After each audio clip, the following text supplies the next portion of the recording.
Padahal bisnis sosial itu nggak bisa dipisahin menurut saya pribadi gitu. Nah, kenapa kita menanamkan kepada ketua-ketua itu adalah jiwa-jiwa sosial ya, agar mereka menjadi pebisnis pun di suatu hari bukan bisnis yang hanya mencari keuntungan pribadi, tapi dia juga memikirkan dampak-dampak sosial yang ada di lingkungan mereka. Sederhananya gitu. Dalam kegiatan sosial kita pasti berbicara profit dan benefit. Setidaknya profit, paling tidak benefit. Itu kita pasti bicarakan itu. Bahkan kepuasan pribadi pun itu benefit. Dan bisa jadi itu lebih dibutuhkan orang daripada uang. Karena bisa jadi bagi seseorang ini masalah, bagi orang lain bukan lagi jadi masalah. Tapi kan POV bagi si B tetap jadi masalah. Iya. Ya kan? Ini tentang perspektif sebenarnya. Makanya contohnya si A sama si B. Ketika si B ini menganggap suatu problem itu masalah, belum tentu si A menganggap itu masalah. Karena level berpikirnya mungkin sudah berbeda. Karena kata Descartes, aku ada karena aku berpikir.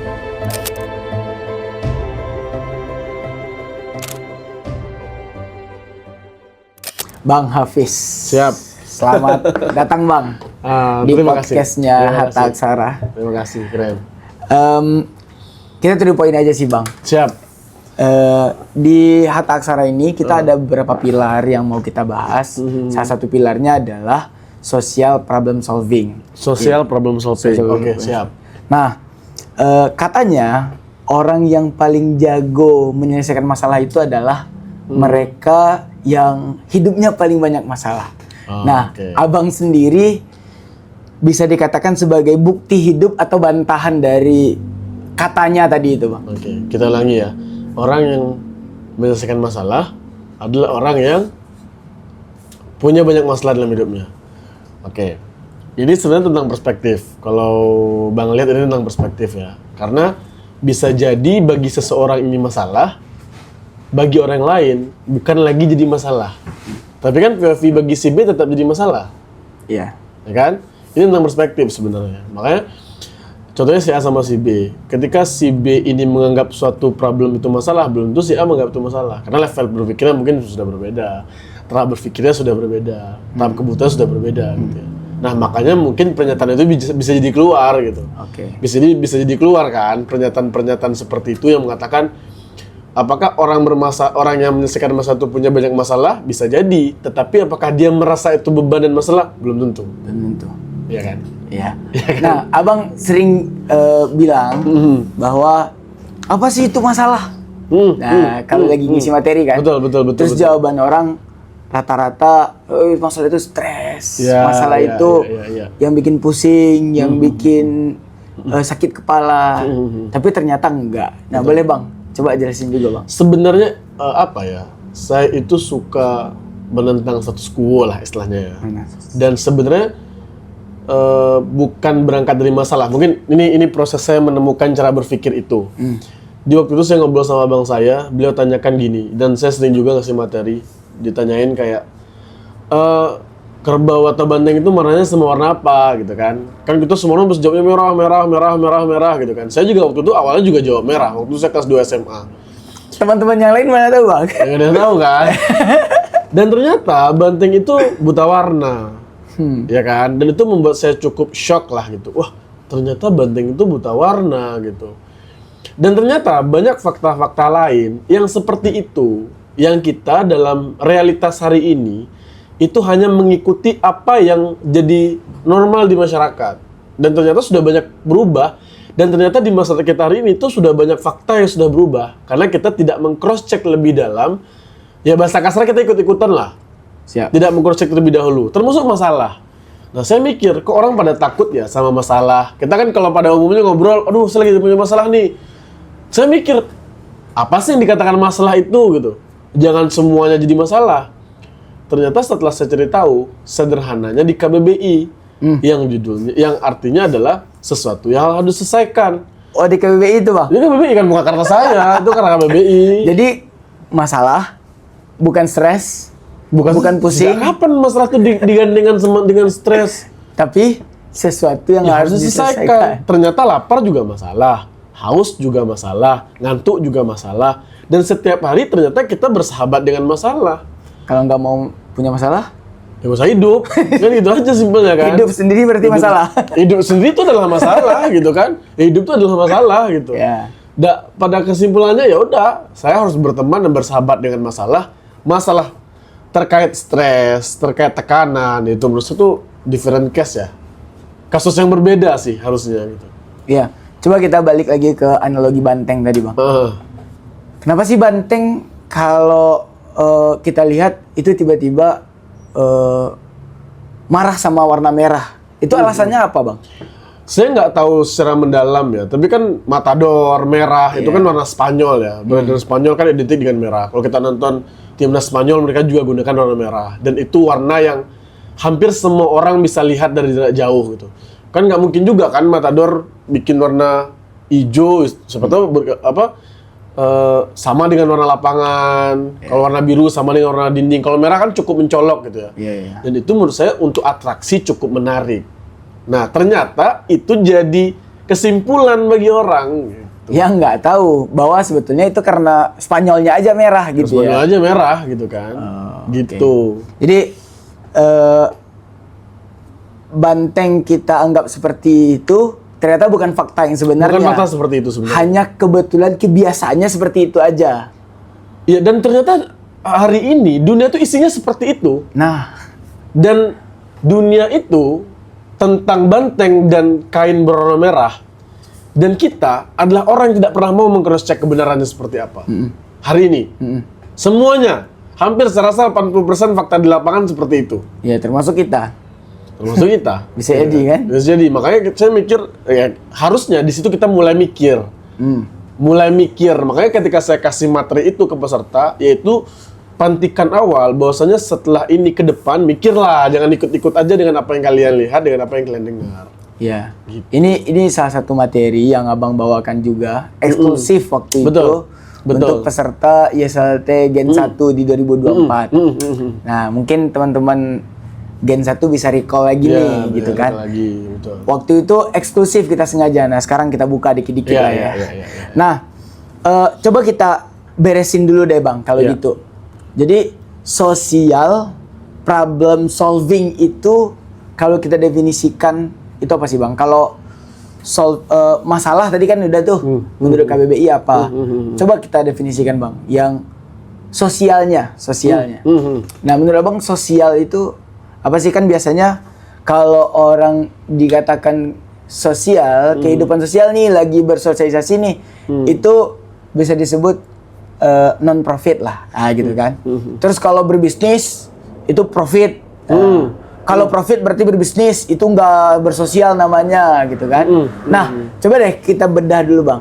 Kata sosial itu sebenarnya apa sih kalau yang menurut Abang?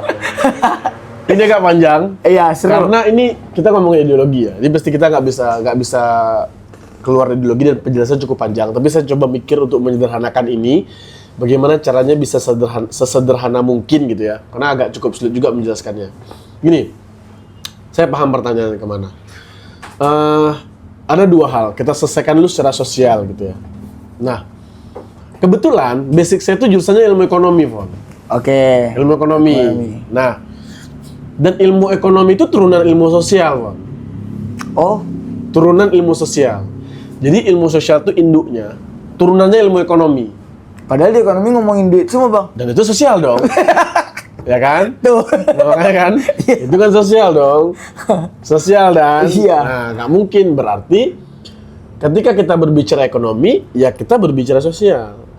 Nah, sosial seperti apa? Ini mau kita bedah kan? Iya. Nah, jadi ketika kita kita tariklah garis mendekati terhadap social problem solving. Gitu ya.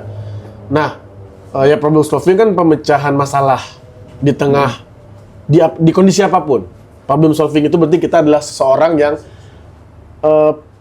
sebagai solusi, baik dari ide, dari kegiatan gitu kan. Nah, social problem solving ya berarti kita orang-orang yang menjadi agen sosial untuk menyelesaikan permasalahan-permasalahan di tengah masyarakat kita. Ya kan kita manusia kan makhluk sosial ya. Kita nggak bisa hidup sendiri, kita pasti berinteraksi. Ya minimal 2 orang itu udah disebut interaksi sosial menurut saya gitu. Oke. Jadi kalau gitu Yang namanya kita bersosial bukan berarti non profit juga. Yang namanya kita berbisnis bukan berarti kita tidak bersosial juga di situ. Oke. Apakah mungkin kita berbisnis tapi tetap sebetulnya itu peduli terhadap sosial kita? Nah, ini banyak perbedaan makna yang terjadi. Pertama, cara berpikir saya tuh gini. Bedakan antara profit dan benefit. Oke.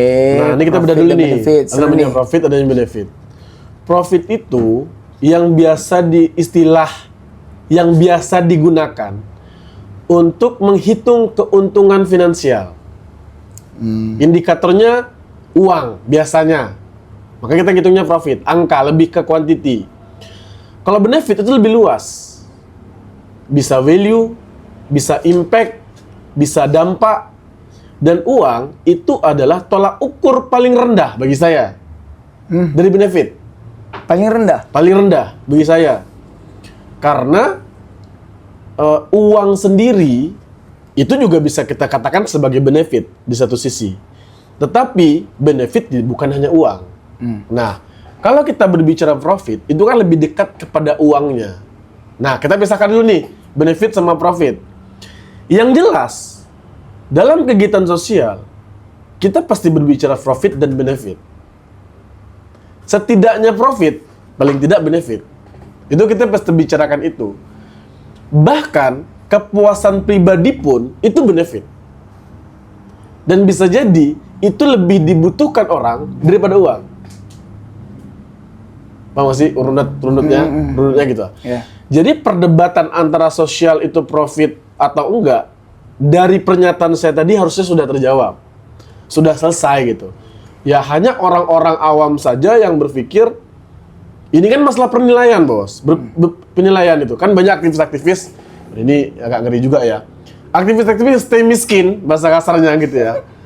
Tapi dia memperjuangkan isu-isu sosial. Kan gitu kan? Iya. Ya nggak fair kalau kita menghitung value seseorang dari uang yang dia miliki. Siapa tahu memang dia nggak butuh duit. Oke. Kesenangan pribadinya adalah benefit dan berdampak bagi masyarakat. Ya udah dia udah sudah merasa cukup akan itu gitu. Yang salah adalah ketika kita menilai seseorang tersebut dari sisi profit. Itu kan sangat-sangat apa ya? Sangat tidak adil sekali saya melihat itu gitu. Ya kalau kalian orientasinya profit ya udah. Ini definisi dulu ya. Nah, kalau kita beranjak dari ideologi besar dunia kapitalis, sosialis gitu kan. Nah, ini udah berbeda memandang sosial. Itu udah berbeda memandang sosial gitu. Ya, di Cina orang bicara sosial nggak sih? Saya rasa enggak lah ya. Di negara-negara komunis itu. Bahkan orang nggak ada bicara profit di situ gitu kan. Ya nggak sih? Ini kan bicara penempatan aja. Nah, kita mau pakai kacamata yang mana? Iya, iya. Nah, kita tuh di Indonesia tuh selalu sering, saya kayaknya agak kemana-mana ya. Kita tuh selalu sering berdebat di ruang how.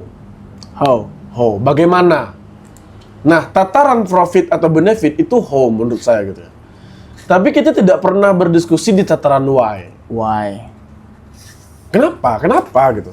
Kita sibuk, kita mau pakai demo kapitalis, kita mau pakai neoliberalis, kita mau pakai negara Islam. Menurut saya itu how. Tapi why negara ini didirikan pernah dibicarakan nggak? Menurut saya itu sudah terlupakan gitu. Kita tuh keluar dari kesepakatan ini, keluar dari kesepakatan why dan berdebat di ruangan how.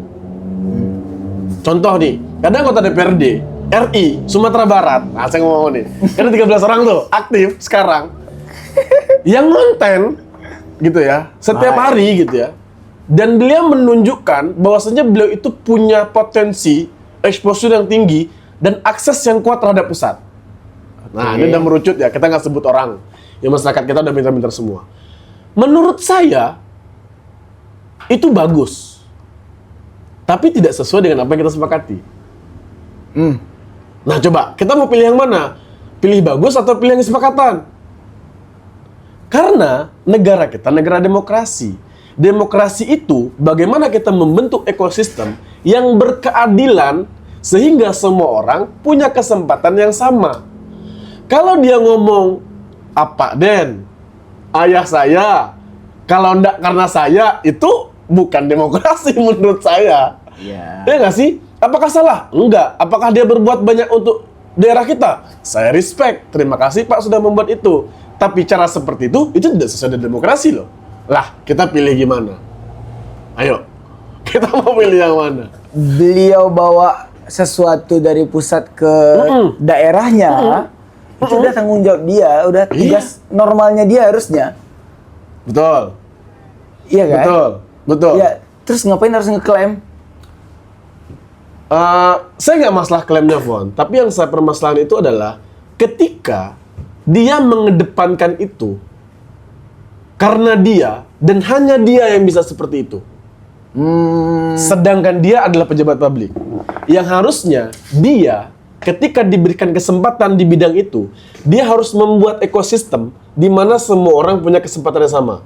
Clear, ini cuma perumpamaan untuk mendefinisikan apa yang kita bahas. Oke, kita bukan membahas beliaunya. Balik ke konteks kita tadi. Sekarang kita berbicara profit, benefit, sosial, gitu ya. Nah, kita ingin menjalankan kacamata yang mana? Oke. Nah, Indonesia itu negara Pancasila kan. Nah, saya baru baca juga ternyata ada ekonomi Pancasila. Dan itu cukup mind blowing bagi saya gitu. Oh, ini yang dimaksudkan. Kita tuh bukan ekonomi kapitalis. Makanya Nadiem Makarim tetap salah. Di satu sisi karena cara berpikirnya sangat ekonomi kapitalis, gitu kan. Dan kita bukan ekonomi komando juga. Ya, tidak. Nah, kita tuh kan ekonomi Pancasila gitu. Yang mengedepankan kesejahteraan masyarakat dan berkeadilan sosial. Dengan menggarisbawahi bahwasanya apa yang menjadi aset negara itu jadi hak bersama. Ya. Oke, berarti kalau kita kerucutin lagi, menurut Abang sendiri, itu nggak ada dikotomi ya sebetulnya antara profit dan sosial. Terlalu sederhana kita kalau menilai itu gitu. Nah, artinya bisa juga kita pakai bahasa lain bahwa sebetulnya antara sosial dengan bisnis, sosial dengan urusan-urusan kita bersosial, berbisnis, itu sebetulnya bisa selaras juga. Kalau saya ingat tuh yang Abang pernah sampaikan bahwa bisnis itu kan dimulai dari value proposition-nya gitu kan. Value proposition dimulai dari design thinking-nya. Dan design thinking dimulai dari empatinya. Dan empati yaitu dimulai dari kemampuan kita bersosial sebetulnya kan gitu. Betul. Nah, tarikannya mau ke situ sebetulnya, Bang. Oke. Tarikannya ke situ Paham. Satu sisi ada keresahan, Bang, bahwa teman-teman yang ke Tausis ini kelak mungkin kan dia akan jadi aktivis nih. Iya. Sementara aktivis kadang lupa untuk membuat satu gerakan yang sustainable. Oke. Nah, sementara membuat gerakan yang sustainable itu dibutuhkan dasar awalnya adalah empati nih. Oke. Nah, tapi kadang ada juga yang ketua OSIS karena udah tahu kondisi tertentu, tiba-tiba jadi gak peduli lagi sosial, udah capek selama OSIS, fokus bisnis dan gak peduli lagi sama siapapun gitu kan. Nah, itu kan miss juga tuh. Betul, Nah, sepakat. padahal bisa nih berbarengan semuanya. Nah, kita mau menggali akar itu, Bang. Bahwa sebetulnya berempati itu bisa untuk kedua-duanya sekalian, Bang. Betul. Gitu. Sebenarnya bisnis itu kegiatan sosial. Menurut saya. Oke. Ya, Abang backgroundnya pebisnis dan saya tahu Abang bersosial banget nih. Iya. Nah, makanya ini cocok nih. Iya, ketika ada orang berbisnis tetapi tidak ada mengedepankan unsur sosial, ya itu tadi ekonomi kapitalis. Oke. Bagaimana mencari keuntungan sebesar-besarnya tanpa memperhatikan kerugian orang apa. Itu dia. Oke. Itu yang kapitalis tadi. Kalau dalam sosialis, kita terus fair. Apa yang kita create dan apa yang orang dapat itu harus fair gitu. Tidak ada orang yang dirugikan dari kegiatan proses bisnis ini. Itu yang menurut saya pribadi bisnis itu. Nah, secara tidak langsung ini juga menyelesaikan permasalahan-permasalahan sosial kan. Nah, ekonomi kapitalis itu dia tidak peduli orang lain tuh rugi atau enggak, yang penting dia untung. Contoh, saya punya provider ojek online deh. Kan gitu kan. Ketika saya udah punya banyak mitra, gitu kan, mereka menggunakan aplikasi saya, gitu kan, dan semua ketergantungan kepada saya mengambil keuntungan sebesar-besar dari mereka, dan saya tidak mempedulikan apa kebutuhan mereka. Itu yang kapitalis tadi menurut saya pribadi. Tapi ketika saya mempertimbangkan mereka, bagaimana kesejahteraan mitra ini saya kedepankan, itu kan sosial. Iya nggak sih? Iya nggak sih? Makanya ketika unsur bisnis itu tidak mengedepankan unsur sosialis, kita makhluk yang saling berhubungan satu dengan yang lainnya, dan kacamatanya adalah kacamata kemanusiaan, ya boleh aja. Disitulah keluar istilah perbedaan antara bisnis dan Sosial. Padahal bisnis dan sosial itu nggak bisa dipisahin menurut saya pribadi gitu. Nah, kenapa kita menanamkan kepada ketua-ketua itu adalah jiwa-jiwa sosial, ya agar mereka menjadi pebisnis pun di suatu hari bukan bisnis yang hanya mencari keuntungan pribadi, tapi dia juga memikirkan dampak-dampak sosial yang ada di lingkungan mereka. Sederhananya gitu. Oke. Gini Bang, kenapa kita menanyakan hal itu dan Abang yang jadi pematerinya? Ini spesifik karena bisa dikatakan Abang berbisnis dan tetap bersosial dengan jalan ninja berbisnisnya. Latar belakang Abang sebelumnya aktivis, tapi milih bisnis. Dan ketika misalnya kayak Sumbar kemarin lagi bencana kita, ya Witbox sendiri bikin Witbox Care gitu kan. Tetap terjun sosial kok, cuman udah dengan armada yang lebih memadai lagi, kan gitu. Nah, boleh nggak Bang diceritakan sedikit Bang tentang Witbox-nya? Masalah sosial apa sih yang mau diselesaikan oleh Witbox dengan bisnis yang didirikan?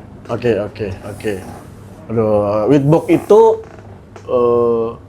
ekosistem digital yang saya buat karena saya melihat potensi Sumatera Barat itu luar biasa.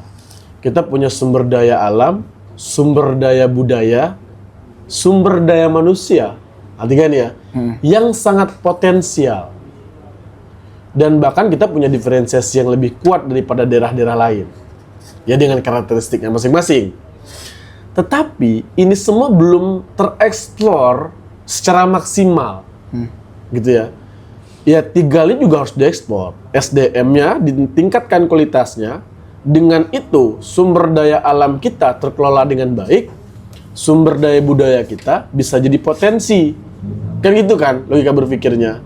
Lalu Sumatera Barat itu belum maksimal, dan saya mencoba memaksimalkan dari satu ruang, itu ruang digitalisasi. Karena untuk memaksimalkan itu nggak cukup digitalisasi aja sebenarnya gitu, banyak hal. Tapi saya tentu tidak bisa mengambil peran di semua lini, ya saya bisa memaksimalkan di ruang itu. Dengan visi saya bagaimana kita bisa memajukan Sumatera Barat dengan digitalisasi, karena hari ini orang butuh digitalisasi luar biasa sekali pertumbuhannya gitu. Dan saya mencoba menyelesaikan banyak problem yang ada dan bisa diselesaikan dengan digitalisasi. Fokusnya di situ. Oke. Apa sih Bang latar belakangnya sehingga punya ide kayak gitu? Apa ya? Ya. Nah ini dia antara bisnis dan sosial tadi gitu. Saya tuh orang nggak sepakat ada istilah socialpreneur. Oh iya. Saya tuh nggak sepakat ada istilah itu. Kenapa Bang? Sama kayak ada lagu religi. Saya juga nggak sepakat tuh. Berarti ada lagu setan dong. Iya nggak sih? Lagu religi gitu. Kayak, ya jangan dipisah, lagu-lagu aja gitu. Lagu-lagu aja gitu. Nah sama kayak socialpreneur. Berarti ada unsocialpreneur dong. Kan gitu kan? Ini agak susah gitu ya. Semua preneur itu harus sosial, harus memperhatikan dampak sosialnya seperti apa. Kalau semua bisnis, apa contoh bisnis yang tidak memperhatikan dampak sosial, terutama dampak lingkungan dan sebagainya? Tambang ilegal. Itu kan bisnis. Menguntungkan. Menguntungkan bos. Sangat menguntungkan. Tapi kan kita tidak memperhatikan dampak lingkungannya. Dan juga tidak memperhatikan dampak sosialnya. Nah itu terjadi. Nah kenapa saya berpikir seperti itu? Nah, kita berharap bagaimana bisnismen-bisnismen yang ada di Indonesia itu bukan hanya melihat dari keuntungan individual, tetapi juga memberikan dampak terhadap sosial. Sehingga sustainability dari bisnis juga lebih bagus, dan kebermanfaatan untuk masyarakat banyak juga lebih bagus. Rumah makan itu sosial loh. Sosial loh. Itu menyelesaikan permasalahan orang lapar kan. Orang lapar gak sempat masak, ya kita bikin rumah makan. Kita membantu orang. Nah, di era sekarang mulai ada inovasi, dibuatlah rasanya enak, dibuatlah kursinya bagus, dikasih wifi, sehingga orang fokus ke sininya. Sehingga lupa bahwasanya ini hadir karena empati orang yang melihat orang tuh butuh loh makan cepat saji, karena nggak sempat masak, karena sibuk mikirkan masyarakat dan sebagainya. Dan itu kan gara-gara interaksi sosial. Kira-kira gitu. Ya. Kalau kita lihat ke rumah makan tadi dan bisnis-bisnis lainnya, kok ada bisnis yang sama, harganya timpang, yang satu tinggi banget, yang satu rendah.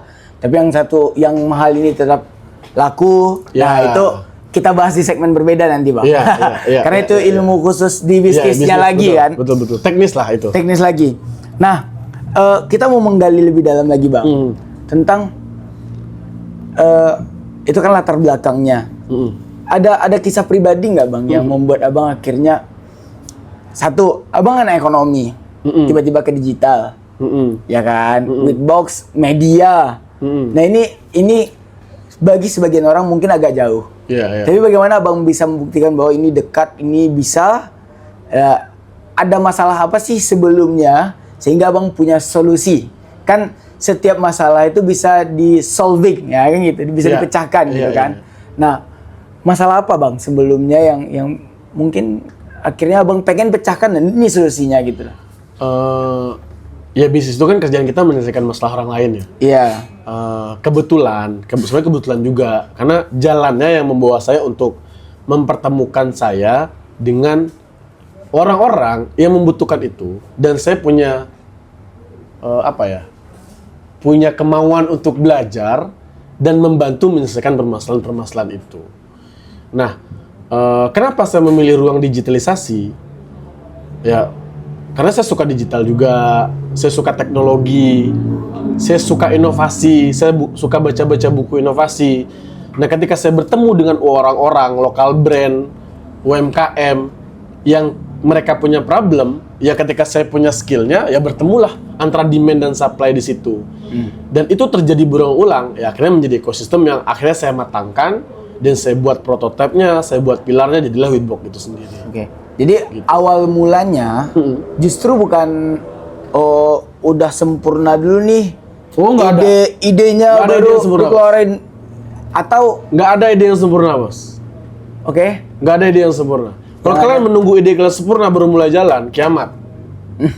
Kiamat. Bahkan Samsung itu toko sayur. Samsung itu pun toko sayur awalnya gitu. Coba pikirkan, saya masih oke lah ekonomi digital media. Dia di toko sayur, di toko elektronik, Bos. Itu dari biologi ke fisika kuantum. Coba gitu. Jauh. Dari biologi ke fisika kuantum tuh. Materinya gitu kan, jauh gitu. Karena kita nggak tahu, makanya ya sebagai anak muda take action. Ada ide, langsung action. Selagi muda ya.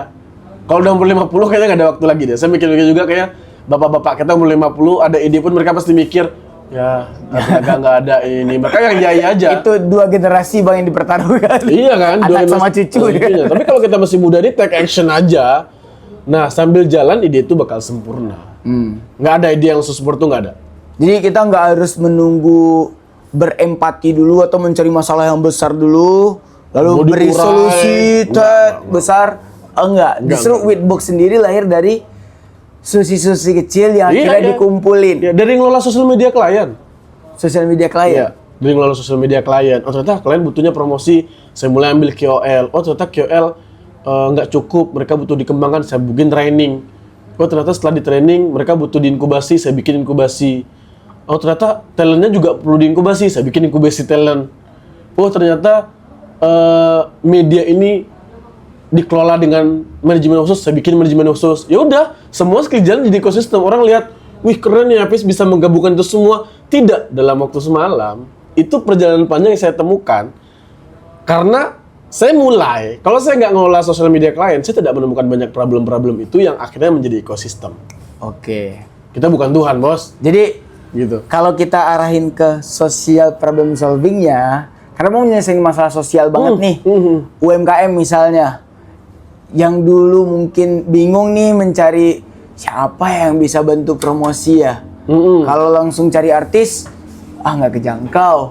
Akhirnya bisa tuh menyelesaikan masalah-masalah klien yang seperti itu. Betul. Nah artinya kan satu-satu dulu, pelan-pelan dulu digabungin gitu ya.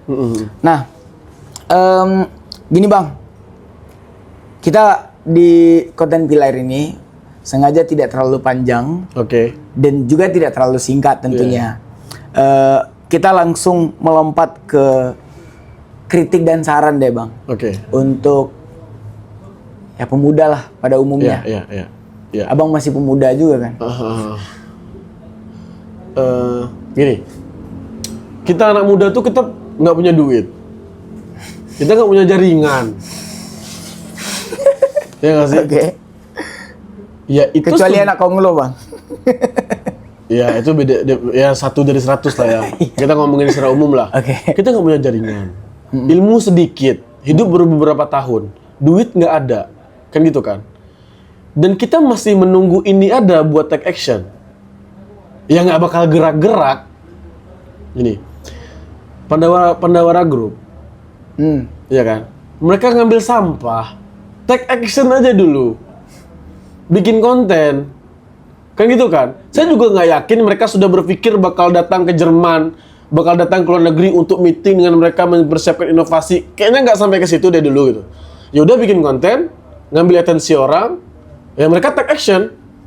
Mereka nggak punya jaringan ke Inggris, mereka nggak punya pickup mahal untuk angkat sampah dan membuat peralatan mitigasi sampah. Mereka nggak punya uang, cuma modal handphone. Berjalannya waktu, mereka punya biaya besar hari ini. Mereka punya suntikan dana dari banyak lembaga internasional hari ini.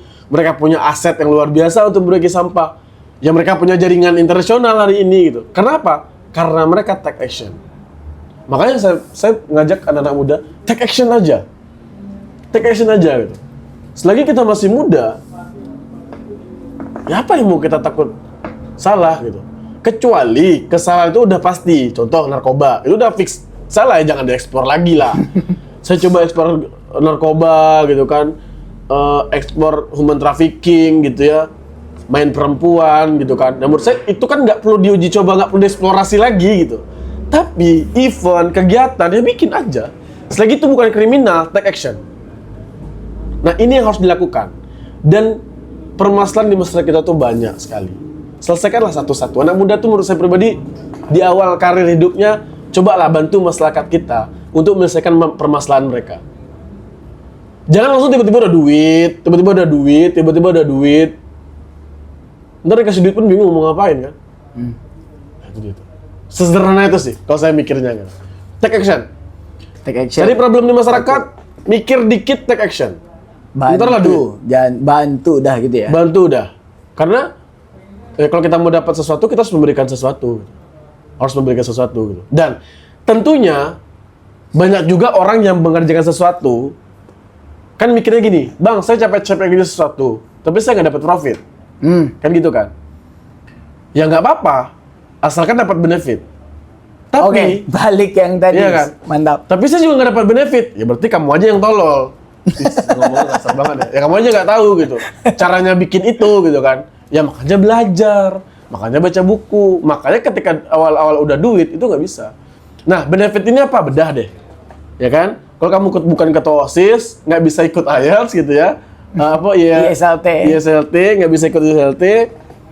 Ya mungkin minta ISLT-nya tuh bikin paten-paten kayak gini di ruang digital yang orang semua bisa ikut gitu. Kan itu kan. Nah, sehingga anak muda itu berpikirnya jangan profit dulu, tapi harus benefitable. Tidak perlu profitable, tapi benefitable. Apa itu benefitable? Jaringan benefitable, ilmu benefitable, pengalaman benefitable. Itu udah jadi manfaat buat kita gitu. Cari pengalaman itu juga manfaat buat kita. Gitu. Menurut saya itu harus dilakukan dari muda. Kalau ditanyakan apa yang saya lakukan sejak muda, waduh. Ya mungkin saya mulai tidur 6-7 jam itu di umur 28 tahun ke sini.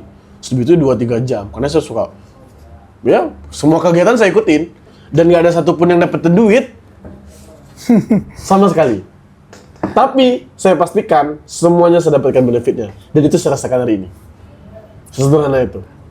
Di antara masalah anak muda yang mau memulai berbisnis, itu rata-rata bilang nggak punya modal.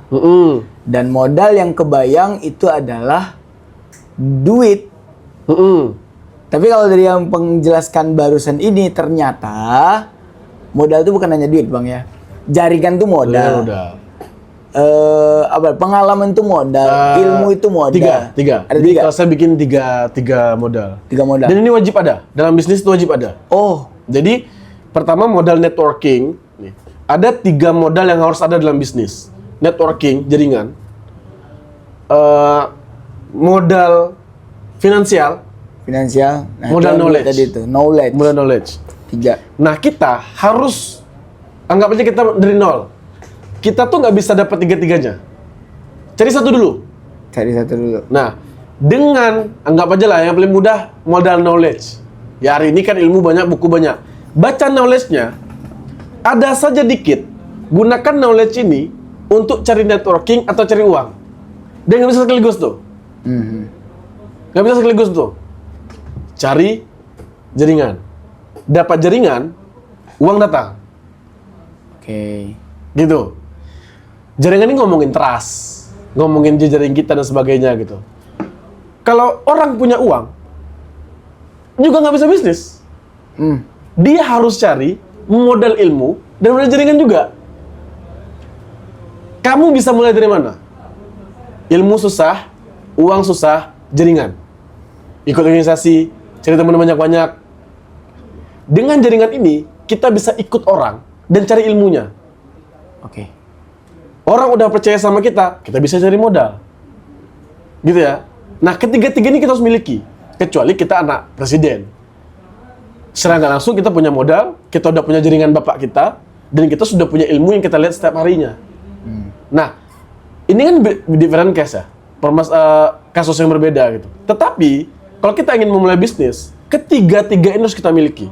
Dan kita harus mencari tahu, karena setiap orang pasti punya potensi yang berbeda-beda. Dia harus mencari tahu, dia bisa starting dari mana dulu. Jaringan dulu, uang dulu, atau ilmu dulu. Kira-kira sesederhana itu. Oke.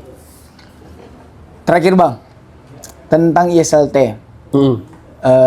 Dulu Abang kan sempat tuh jadi pemateri di 2024.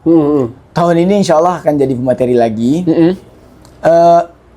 Kesan dan saran Bang, baik untuk panitia lah, dan juga untuk teman-teman peserta. Calon peserta atau peserta yang udah pernah ikut? Peserta yang udah pernah ikut dan calon peserta besoknya. Oke. Ada 3 nih, panitia, peserta yang udah pernah Abang kasih materinya dulu, dan calon peserta kemarin. Oke. Buat panitia nanti kita bahas di belakang aja lah, jangan di depan kamera ya. Buat peserta yang udah ikut belajar gitu ya, teman-teman punya amanah, teman-teman punya tanggung jawab, dan saya rasa teman-teman harus membayar itu. Nah gitu. Dan ya tugas panitia juga bagaimana memfollow up itu, dan saya rasa setelah ini bisa jadi panitia dan peserta itu kita bikin program apa kayak ke depannya gitu agar sustainability dari Hataksara Project ini tetap bisa berjalan. Untuk peserta yang baru masuk, yang akan masuk, udah didaftar belum ya? Udah Bang? Proses? Udah proses. Udah proses, Dan besok penutupan nih, kalau dihitung dari tanggal kita tag ya. Wah ini kapan tayangnya nih? Berarti setelah... Enggak, sebelum peserta datang ke sini udah tayang kok. Oh gitu ya. Ya rugilah yang belum daftar. Iya. Dan ketika saya diajak besok jadi pemateri, saya pastikan ISLT kali ini akan jauh berbeda dari ISLT sebelumnya. Oke. Kira-kira gitu. Siap. Jadi pokoknya bersiap jadi peserta lah ya. Ya. Oke. Tambahan Bang, tambahan yang terakhir. Kalau Abang mau mewariskan sesuatu, walaupun belum meninggal ya. Iya. Mau mewariskan sesuatu untuk 100 ketua OSIS ini, teman-teman kita ini, para pejuang ini yang sifatnya bukan skill, bukan juga pengetahuan, tapi cara berpikir. Nah, cara berpikir yang gimana yang mau Abang wariskan nih Bang ke teman-teman 100 ketua OSIS? Cara mikir ya? Waduh, cara mikirnya agak panjang juga penjelasannya ya. Kebiasaan berpikir sih Bang. Ya metode. Ya apa yang Ya, kalau cara mikir tuh banyak ya. Banyak. Decision making. Ya ada satu bukunya malah kan. Harus bukunya malahan gitu kan. Ya tapi pada dasarnya, waduh, ini agak berat juga ya. Satu, ya pasti abang punya banyak kerangka berpikir, kerangka memutuskan, kerangka melihat masalah. Ada banyak nih. Nah di antara banyak kerangka-kerangka itu yang satu aja bang dikasih ke teman-teman ini. Oke. Minimal mikir. Minimal mikir. Oke. Karena jujur hari ini orang mikir dikit banget. Orang mikir dikit banget. Saya baru kerasa barusan ketika gue penulis dia. Oke. Minimal mikir. Indonesia tuh orang bilang kita nggak kekurangan pemikir. Kita kekurangan pemikir. Kita kurang Kita kekurangan pemikir. Orang Indonesia nggak mikir sekarang. Coba lihat komentar-komentar di setiap postingan-postingan. Saya nggak yakin itu dia ngomong mikir dulu. Nantilah kita bicara cost and benefit analysis. Nantilah kita mikir logika. Nantilah kita mikir ini. Itu kan tahapan berpikir. Minimal mikir. Mikir dulu deh. Mikir itu seperti apa? Nah tuh. Ya, menghitung, memprediksi, membaca, memperkirakan, menganalisis. Itu kan tahapan-tahapan berpikir kan. Ya kayak menganalisis, perangkatnya menghitung, kan gitu ya. Bagaimana cara mengumpulkan informasi, bagaimana mengolah informasi, itu kan runut ya. Setidaknya mikir dulu deh. Sebelum melakukan sesuatu tuh mikir dulu deh. Udah, pesan saya itu dulu untuk kita sekarang. Yang penting mikir. Yang penting mikir. Calontong tuh. Itu sederhana, tapi pesannya dalam. Oke. Yang penting mikir ya Yang bang. penting Ya? mikir. Yang penting Mikir dulu deh. Dan mikir tuh ada caranya. Dan cari cara mikir itu. Oke. Warisannya adalah yang penting mikir Dan cari mikir cara itu berpikir. ada caranya. Carilah cara Berpikir itu. Oke. Terima kasih bang. Ya. Terakhir deh bang. Di menit terakhir closing statement deh. Karena kata Descartes, aku ada karena aku berpikir. Oh ya. Selesai. Tapi sebelum itu dia harus ragu dulu bang. Aku meragu maka aku berpikir. Aku berpikir maka aku ada. Aku ada. Nah, biar teman-teman bisa ada ketahuan keberadaannya di kehidupan sosial kita. Maka meragulah di awal, Ya. kemudian berpikir, Iya. Maka dia ada. maka dia ada. Kalau enggak ya kalian nggak ada di dunia ini. Gitu. Oke. Sama aja nggak ada di dunia ini. Gitu. Sesederhana itu.